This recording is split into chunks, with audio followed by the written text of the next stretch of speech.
Assalamualaikum warahmatullahi wabarakatuh. Puji syukur kehadirat Allah Subhanahu wa Ta'ala yang telah memberikan segala rahmat dan hidayahnya sehingga kita dapat berdiskusi pada hari ini dengan tema rekonstruksi metodologis terhadap teori keuangan Al-Ghazali. Sholawat serta salam tak lupa kita junjungan kepada Nabi besar Muhammad SAW. Semoga kita mendapat syafaatnya di yaumul kiamah nanti. Amin amin ya robbal alamin. Di sini saya sebagai moderator serta presentator pertama yang akan menyampaikan materi dari kelompok kami dengan anggota.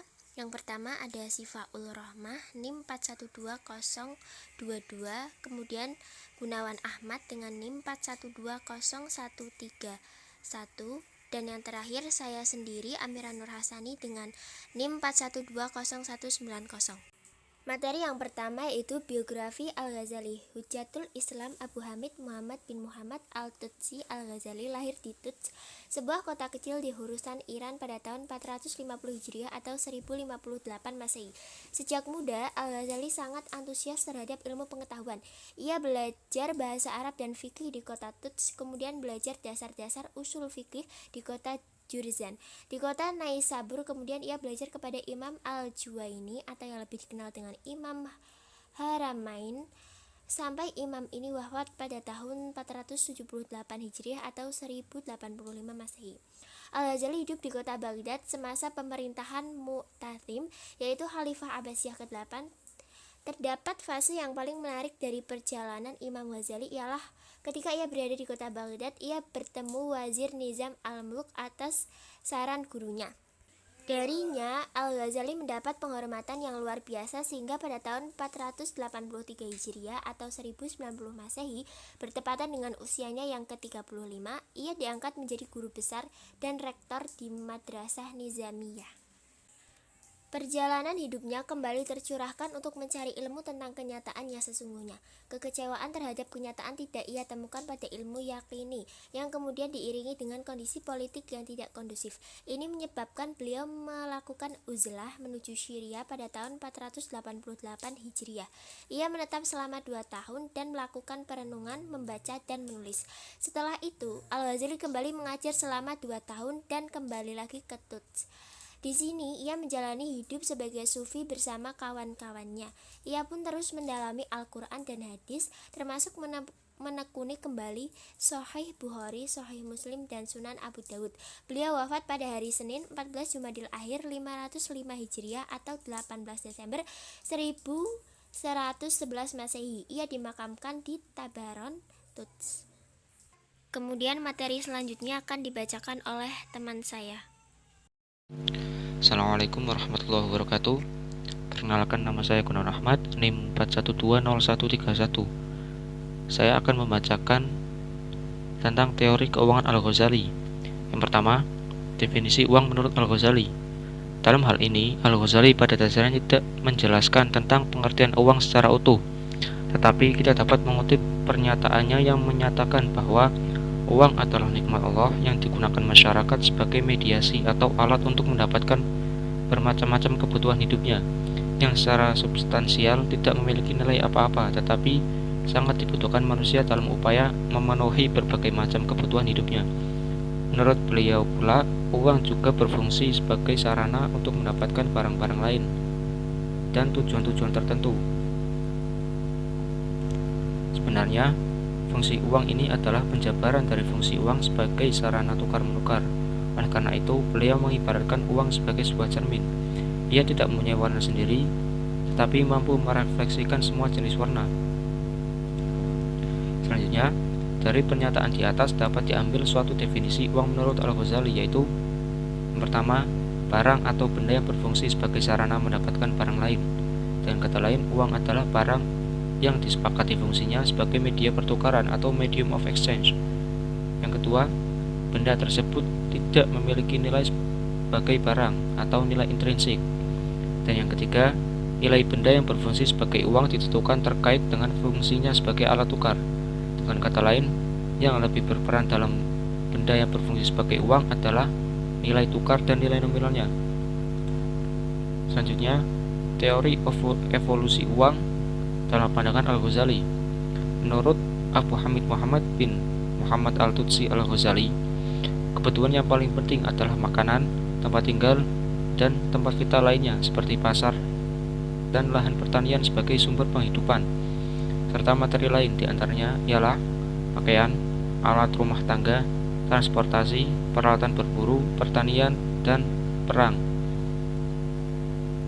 Dari situlah kemudian timbul kebutuhan terhadap jual beli, sebab terkadang seorang petani yang tinggal di desa tidak menyediakan peralatan pertanian.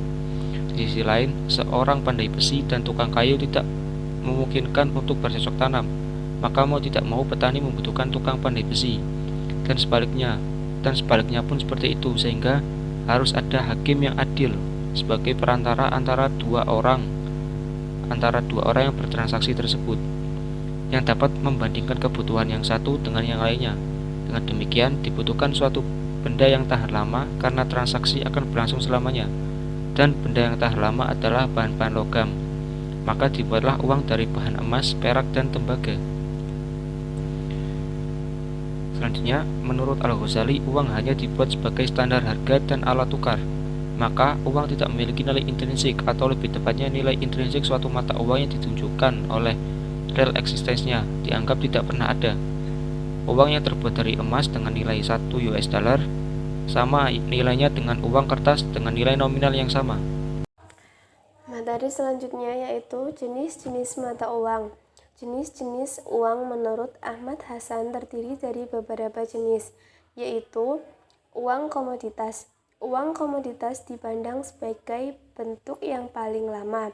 Sejak orang-orang menemukan kesulitan dalam sistem barter, mereka kemudian menjadikan salah satu barang komoditas yang bisa diterima secara luas dan dari segi kuantitas mencukupi kebutuhan untuk berfungsi sebagai alat tukar-menukar dan unit hitungan terhadap barang komoditi dan jasa lainnya.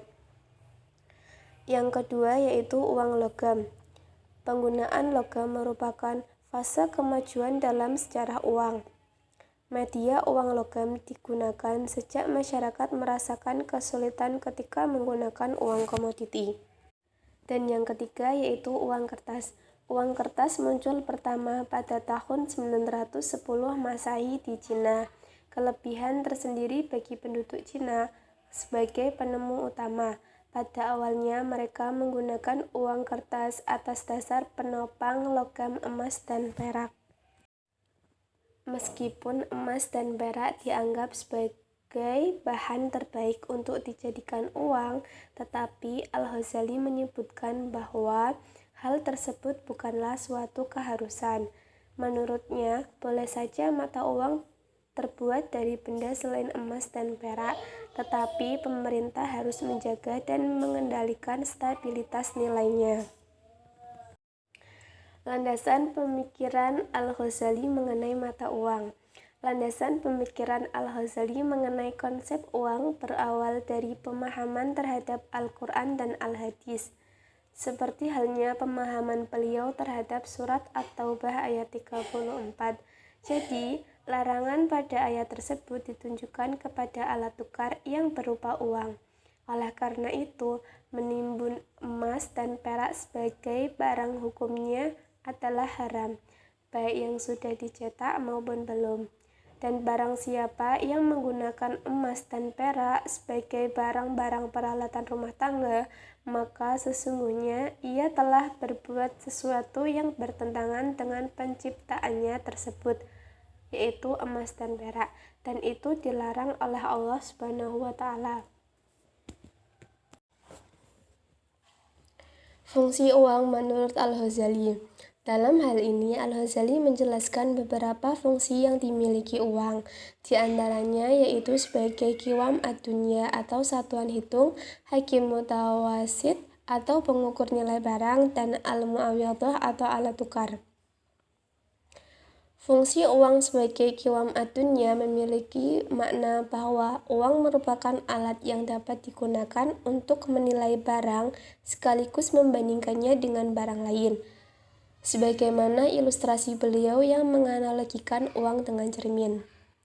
Fungsi uang sebagai hakim mutawasit memiliki makna bahwa Uang dapat dijadikan sebagai standar yang jelas dalam menentukan barang yang berbeda.